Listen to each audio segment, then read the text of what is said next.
यार बस ये मुर्गा एक बार फंस जाए, लाखों का फायदा होगा मेरा। कई टाइम बाद मेरे पास पैसे आएंगे। हाँ, बस आजा आजा।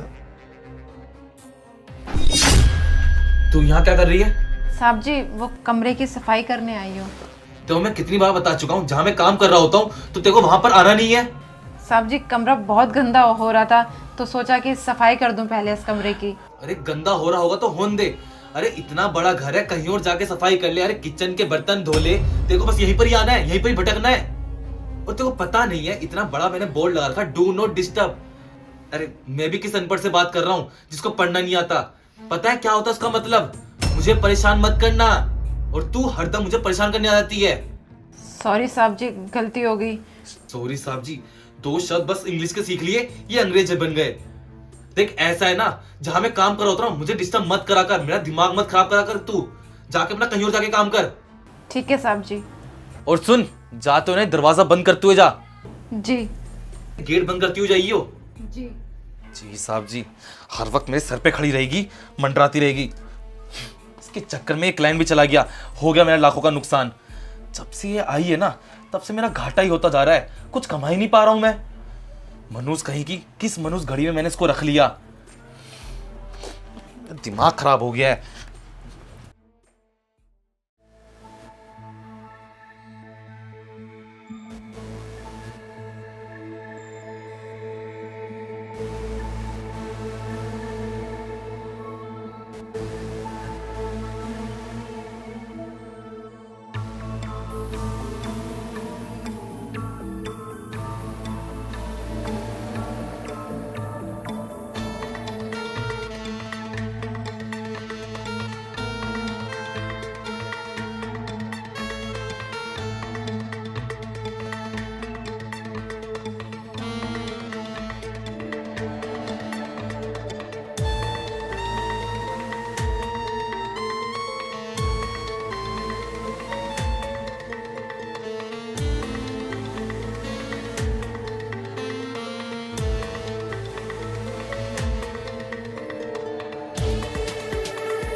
क्या करे तू यहाँ पर?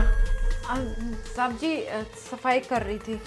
तेरे को मैंने कहा था लैपटॉप छूने के लिए। साहब जी बहुत गंदा हो रहा था तो सोचा सफाई कर दूं। गंदा हो रहा था? तेरे को पता भी है वो लैपटॉप कितना महंगा है, तेरी पगार से भी डबल पैसों का है वो। साहब जी गंदा हो रहा था इसलिए सफाई करने के लिए आ गई थी इधर। और सीमा, मैं तो कितनी बार बोल चुका हूँ मेरी चीजों को छूने की जरूरत नहीं है, पर तू है कि मेरी बात नहीं मानती। जब तक मैं ना कहूँ ना तब तक तू मेरी चीजों को छुआ मत कर, समझी?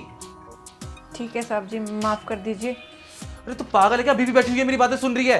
अरे जाके कहीं और जाके काम करना, जा यहां से।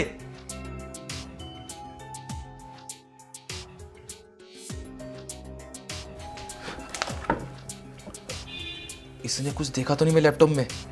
अरे यार क्या ही देखेगी, ये तो अनपढ़ है, कुछ पढ़ ही नहीं पाएगी। पढ़ना मुझे ध्यान रखना पड़ेगा। इसने कुछ देख लिया ना और कुछ इसको मिल गया, मेरा नुकसान होगा।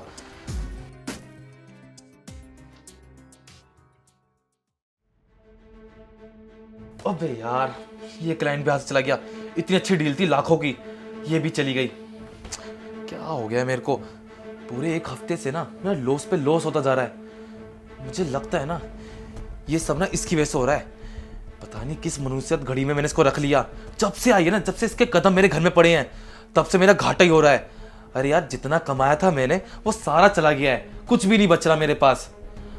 मुझसे ही गलती होगी, इसको रख लिया। अरे पहले वाली काम वाली थी, वो अपने काम से काम रखती थी, और यह है कि साहब ये कर दूं वो कर दूं। दिमाग खराब कर रखा है इसने मेरा।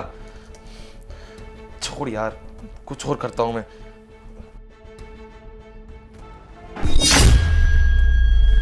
साहब जी पैर हटाना, पोछा लगाना था।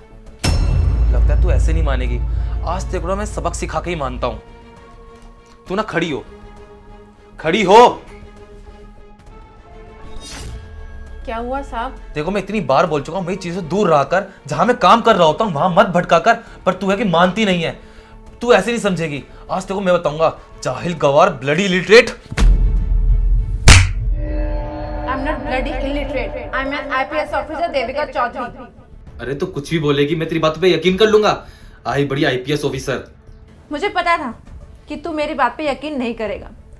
मैं और मेरी टीम कई सालों से तुझे पकड़ने की कोशिश कर रहे थे, लेकिन तू हमेशा हमसे एक कदम आगे रहता था, क्योंकि तेरी किस्मत अच्छी थी। लेकिन आज तेरी किस्मत अच्छी नहीं है, क्योंकि जैसे ही हमें तेरे एड्रेस के बारे में पता चला और ये पता चला कि तू इस फ्लैट में रहता है, तब मैंने और मेरी टीम ने एक जाल बिछाया। जो तेरे यहाँ नौकरानी काम करती थी ना, उसको मैंने ही यहाँ से भगाया और उसकी जगह नौकरानी बन के मैं आई। और देखो तू हमारे जाल में किस तरह फंस चुका है। और ये एक ऐसा जाल है ना, तू जिंदगी भर बचने की कोशिश भी करेगा ना तो बच नहीं पाएगा। अरे तू कुछ भी बोले जा रही है। अरे पागल हो गया क्या? दिमाग ठिकाने पे है? IPS officer? अबे कब से बन गई तू आईपीएस ऑफिसर? और एक बात बता, जो तू ये बातें बोल रही है, तेरे पास इस चीज का प्रूफ भी है? प्रूफ है ना, ये रहा प्रूफ तेरे सारे काले करतूत का।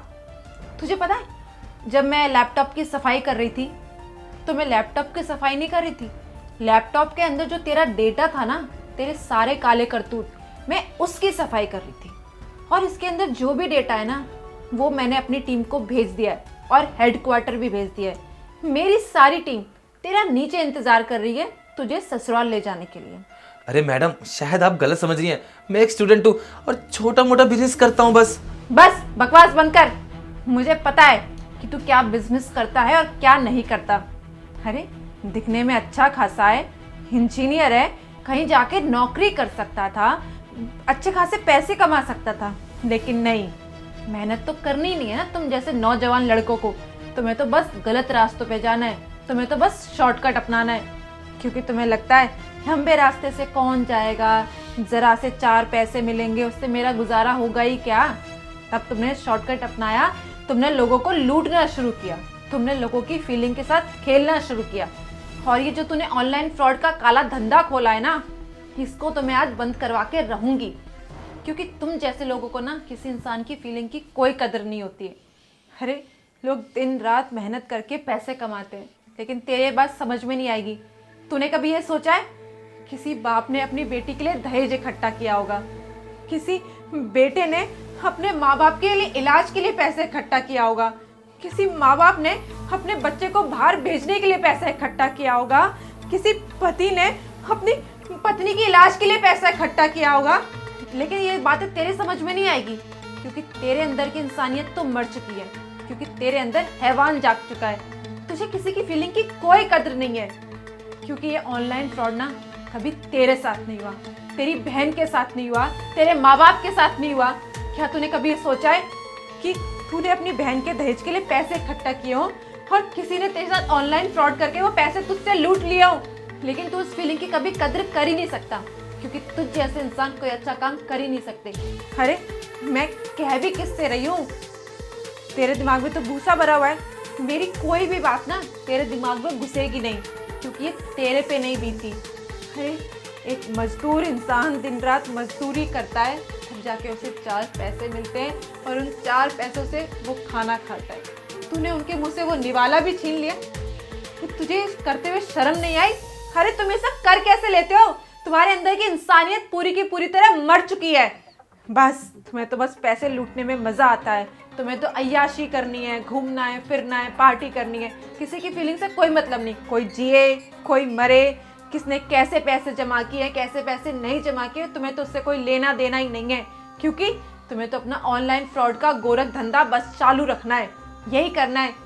इसी दिन के लिए तुम्हारे माँ बाप ने तुमको पढ़ाया लिखाया, इतना बड़ा किया। अरे मैडम, आप तो गुस्सा पे गुस्सा होते जा रही हैं। मैडम, हम दोनों आपस में सॉर्ट आउट कर लेते हैं ना, 5 लाख रुपए लेके मान जाइए। एक तो चोरी, ऊपर से सीना चोरी। ऑन ड्यूटी ऑफिसर को रिश्वत देने के जुर्म में ऐसी धारा लगाऊंगी ना कि जिंदगी भर जेल में सड़ता रहेगा, और उस दिन को कोसेगा कि तूने एक आईपीएस ऑफिसर को ऑन ड्यूटी रिश्वत देने की बात कही, तो कही क्यों? नहीं मैडम, मुझे जेल मत भेजिए, मैं तो पूरा बर्बाद हो जाऊंगा। मैं तो एक स्टूडेंट हूँ, माँ बाप को पता चलेगा, माँ बाप को पता चलेगा तो मेरा पता नहीं क्या होगा। मैडम प्लीज मुझे माफ कर दो। अच्छा, जब अपने पे बात आई तो अपनी बर्बादी की याद आ गई। जो इतने लोगों का घर तबाह किया है, उसका एक बेटी से उसका पिता छीना है, एक पत्नी से उसका सुहाग छीना है, उसका क्या? प्लीज मैडम, एक आखिरी मौका समझ के मुझे दे दीजिए, मैं आज कभी नहीं करूंगा ऐसा काम। मौका मौका तो दूंगी, लेकिन जेल में चल के। तेरी असली जगह वही है। चल बेटा। मैडम मेरी बात तो सुनिए मैम, मैम मुझे माफ कर दीजिए मैम।